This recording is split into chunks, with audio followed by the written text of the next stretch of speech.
নগরের গর্ব, হুগলি জেলার গর্ব, রাজ্যের গর্ব, দেশের গর্ব, এমনকি বিশ্বের গর্ব, সেই মহান ব্যক্তিত্ব রাজা রামমোহন রায়ের আজ 254তম জন্মবার্ষিকী।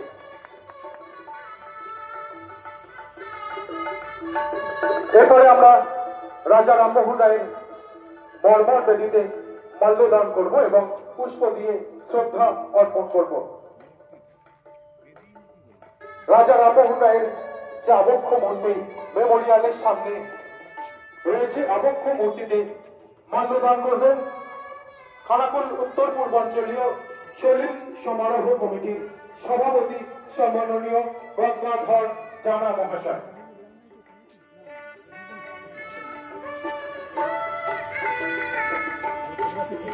শরীর সমারোহ খানাকুল উত্তর পূর্বাঞ্চলের প্রথম পর্বে শ্রদ্ধা নিবেদন জ্ঞাপন অনুষ্ঠান আমরা শুরু করেছি।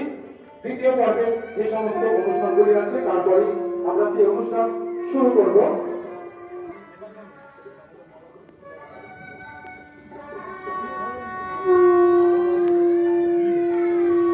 মাল্যদান পর্ব চলছে।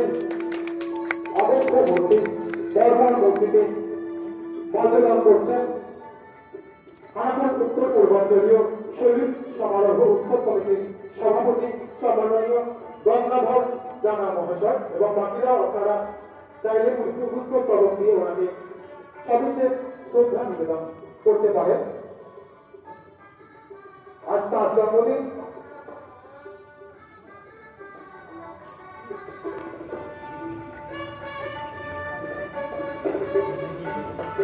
ঊনবিংশ শতাব্দীর জগৎজাগরণের সময়কালীন সময় যেসব মনীষী আধুনিক চিন্তা চেতনার প্রকাশ ঘটান, প্রাচীন ভূধারা সমাজের উন্নতি ঘটান এবং সামাজিক কুসংস্কার ও কুপ্রবণতার অবসান ঘটিয়ে অগ্রণী ভূমিকা গ্রহণ করেন রাজা রামমোহন রায়, তাদের মধ্যে অগ্রগণ্য।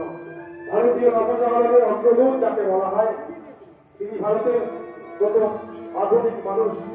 বাদশাহ আকবর বলেছেন তিনি রাজা, রবীন্দ্রনাথ ঠাকুর বলেছেন তিনি ভারতপথিক, দিলীপ কুমার বিশ্বাস বলেছেন তিনি বিশ্বপথিক, তিনি বঙ্গ নবজাগরণের জনক। আর আমরা আমাদের খানাকুলের সুপার হিরো, আমাদের পাড়ার মানুষ, আমাদের সত্তার আত্মীয়, আমাদের মনের মানুষ, তার পুণ্যভূমিতে আজ আমরা মিলিত হয়েছি।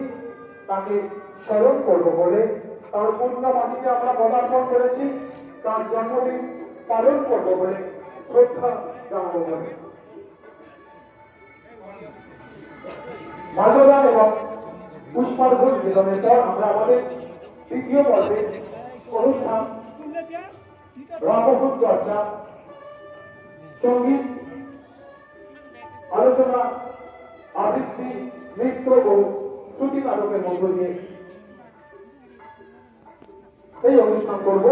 আপনারা প্রত্যেকেই রামমোহন মেমোরিয়ালের ভিতরে চলে আসুন। আমাদের তৃতীয় পর্বের যে অনুষ্ঠান রয়েছে আমরা সেই অনুষ্ঠানগুলি শুরু করব।